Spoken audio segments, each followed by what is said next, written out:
There's a pattern emerging in the comments under our recent videos, and it's too consistent to ignore. Those of you who identify as highly empathetic, the deep feelers, the so-called supersensors, the orchids, you also seem to be the ones who suffer the most damage from a very specific type of person. You describe partners who slowly twist reality until you no longer trust your own memory. Friends who weaponize your vulnerabilities the moment conflict appears. Family members who push you past your breaking point, then calmly label you as the unstable one.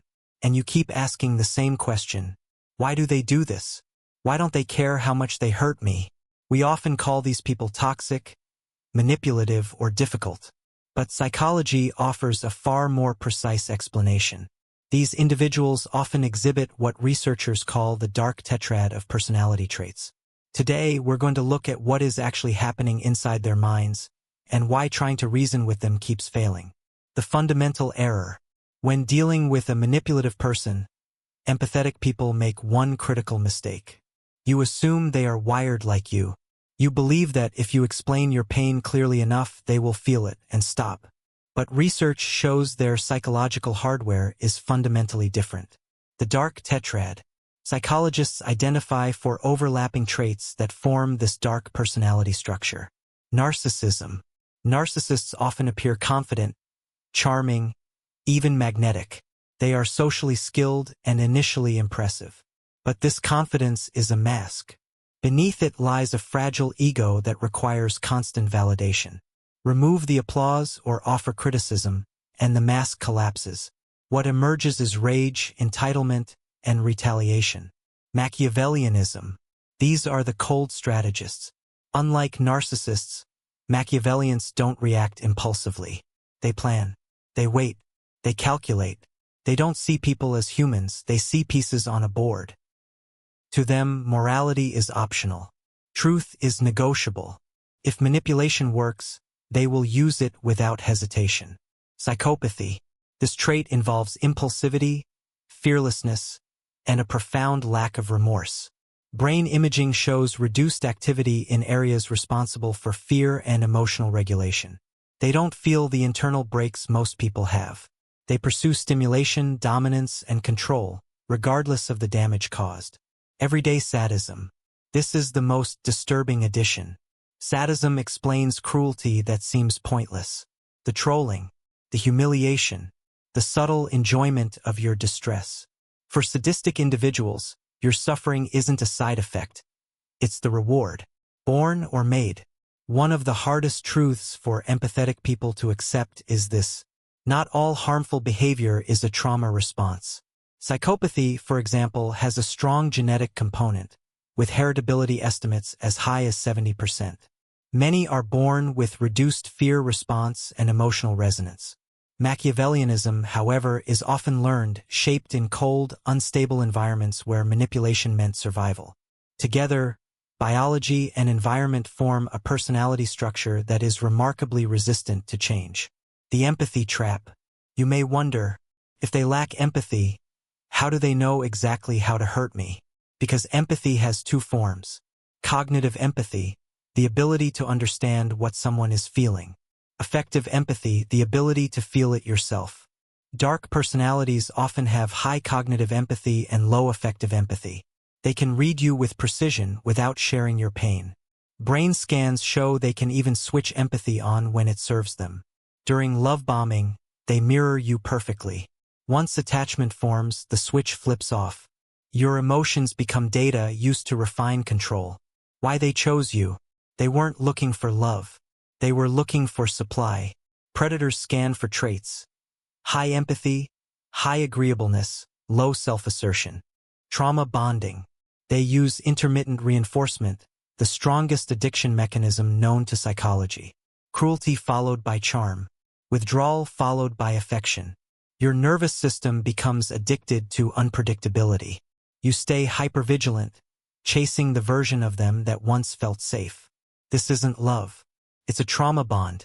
Gaslighting and brain impact. Gaslighting isn't just lying.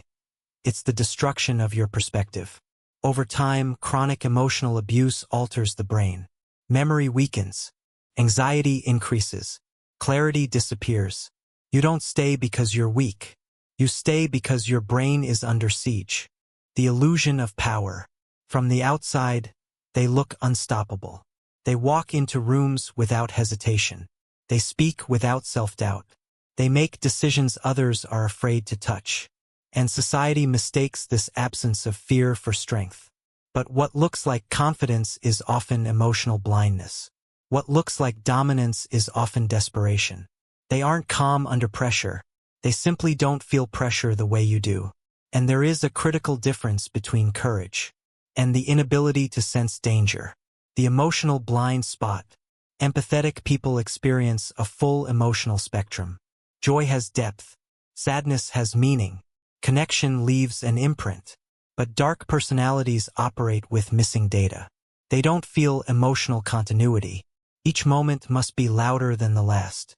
That's why boredom terrifies them more than loss. That's why peace feels empty instead of safe. Silence forces them to confront the void. And they will do almost anything to avoid that.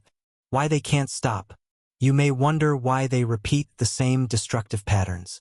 Why they burn bridges. Why every relationship ends in conflict. Why chaos follows them everywhere. It's because stability offers no stimulation. Healthy relationships are built on trust, predictability, and repair. But predictability gives them nothing to feed on. So they provoke. They destabilize. They create emotional weather systems just to feel alive. Not because they want destruction, but because neutrality feels like death. The loneliness no one sees. Here's the part they never show. At the top of the dominance hierarchy, there is no warmth, no safety, no one to collapse into. Every relationship is transactional. Every bond is provisional. They are surrounded by people, yet profoundly alone, because intimacy requires vulnerability, and vulnerability is the one risk they cannot take. The mask of charm. They enter a room and immediately draw attention. Their laughter is magnetic, their confidence intoxicating. People feel drawn to them, trust comes naturally. But behind that charm lies a fragile core. Criticism is a threat, disagreement is a trigger. The mask is beautiful until it cracks. The long game. Some play with fire impulsively. Others play a cold, calculated game. They watch, they wait, they strategize. Every word, every gesture, every reaction is a move on a board only they see. Morality is optional, empathy is a tool. To them, people are pieces, not partners. The fearless void. They take risks that terrify the rest of us. High speed, high stakes, high drama. It's not thrill, it's necessity. Because their brains do not register fear as you do.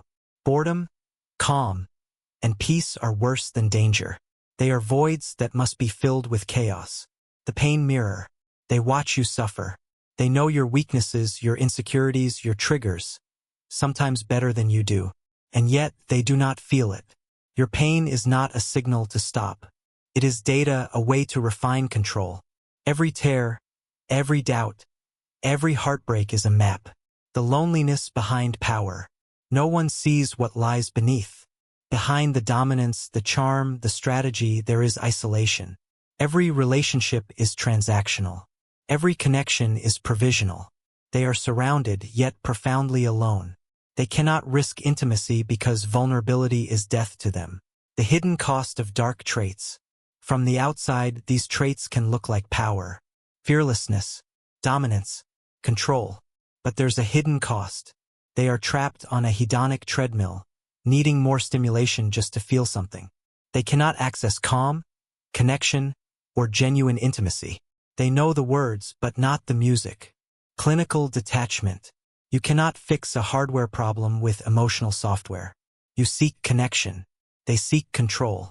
The shift that breaks the spell is clinical detachment. When they rage, see narcissistic injury. When they lie, see strategy. When they enjoy your pain, see dopamine. Their behavior reflects their wiring, not your worth. You were targeted because you carry something valuable. But that light belongs to you. Closing. This video was the diagnosis.